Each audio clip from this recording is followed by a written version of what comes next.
Dia 6 de março. Santa Catarina de Bolonha, 1463.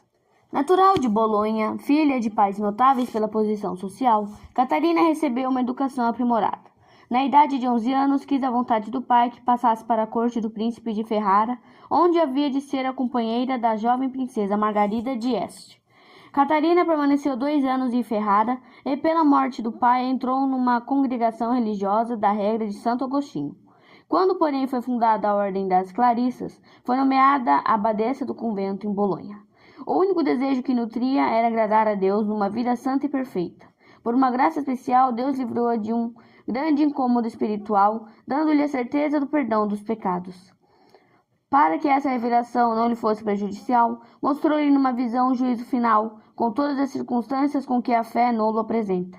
A lembrança do que tinha visto conservou-a no santo temor de Deus, preservando-a do menor pecado voluntário.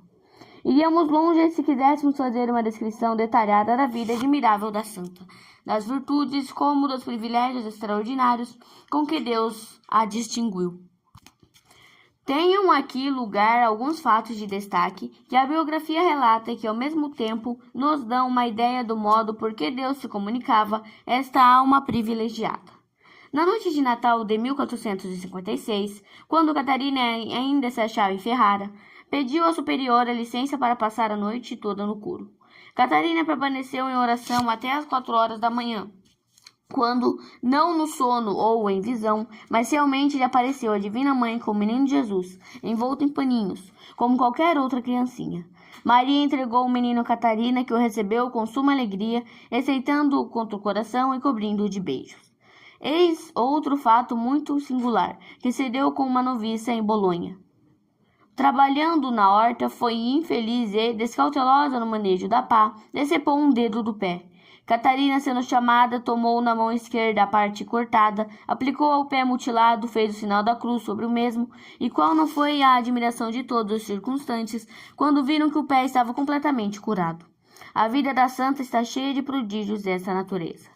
Na prática de todas as virtudes, era Catarina modelo perfeito.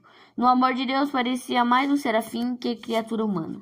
Desde que deixei o mundo, assim se exprimiu falando a uma das irmãs, o meu único desejo tem sido cumprir em tudo a vontade de Deus e amá-lo de todo o coração. Assunto predileto de suas meditações era a sagrada paixão e morte de Jesus Cristo, fonte inesgotável do amor divino.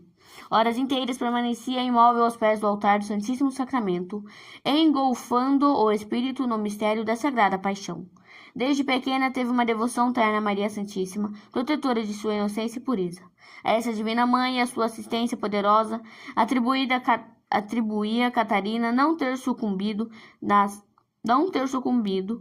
fortíssimas tentações contra a fé e a santa pureza que a cometiam frequentemente. Paralelo ao amor de Deus, era em Catarina o amor ao próximo. Os pobres e doentes eram os primeiros objetos dos seus cuidados. Imensa compaixão tinha dos pobres pecadores e dos que se achavam em grande perigo de pecar. A muitos alcançava a graça da conversão e da perseverança. Grande admiração causou a conversão quase súbita de um malfeitor que, sendo condenado à morte, não só nenhum sinal dava de arrependimento, mas passava os últimos momentos a blasfemar. Sabendo Catarina da infelicidade do homem, pôs-se em oração, de que resultou o mesmo pedir confessor e morrer na graça de Deus. Catarina morreu em 1463, em consequência de uma curta, mas dolorosíssima doença. Sofreu as dores com a mesma resignação e paciência com que sofria as da vida passada, bem como as calúnias e maledicências de que tinha sido vítima mais de uma vez. Deus lhe revelou a hora da morte, para a qual se preparou com todo fervor. O corpo conservou-se-lhe em Bolonha, vestida de hábito da ordem, a cabeça cingida com uma coroa de ouro, sentada num trono precioso. Assim se apresenta até hoje ao visitante, que pasmo admira o fenômeno de um cadáver de 458 anos, ter conservado a frescura e flexibilidade natural das articulações. Reflexões. Primeiro, Catarina pediu e obteve a certeza do perdão dos seus pecados. Certeza esta que nunca poderás ter em absoluto, nem tampouco saberás com certeza se entrarás no reino dos céus. Quem poderá dizer, meu coração é puro, estou livre do pecado? Provérbios 29. O homem ignora se é objeto de amor ou de ódio. São Paulo quer que operemos com receio e com temor a nossa salvação.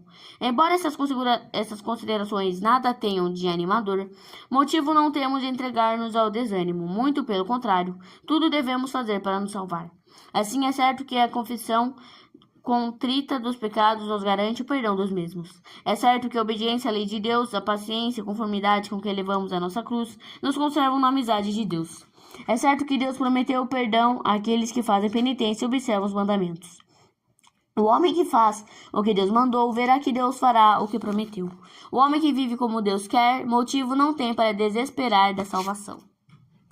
2. Da meditação do juízo último, Santa Catarina tirou um medo salutar, que lhe incutiu horror ao pecado e a confirmou na prática do bem. De fato, a lembrança do juízo final é um dos meios mais eficazes para afastar o homem do pecado e conservá-lo no caminho da virtude. Deus é o juiz justo, forte e paciente, diz o psalmista.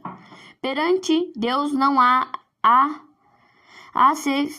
acepção de pessoas e todos serão julgados conforme merecem. A justiça terrena falha.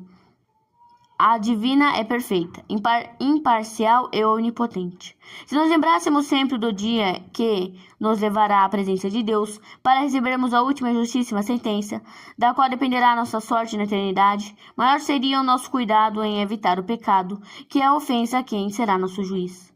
Não percas de vista, diz a imitação de Cristo, o fim e as condições em que te haverás na presença do juiz, a quem nada é oculto, que não se deixa abrandar por presentes nem desculpas aceitará, mas fará o juízo com toda a justiça. São Gregório escreve: Meus caríssimos irmãos, lembrai-vos daquele dia terrível. Chorai os vossos pecados, emendai a vossa vida, regenerai os vossos costumes.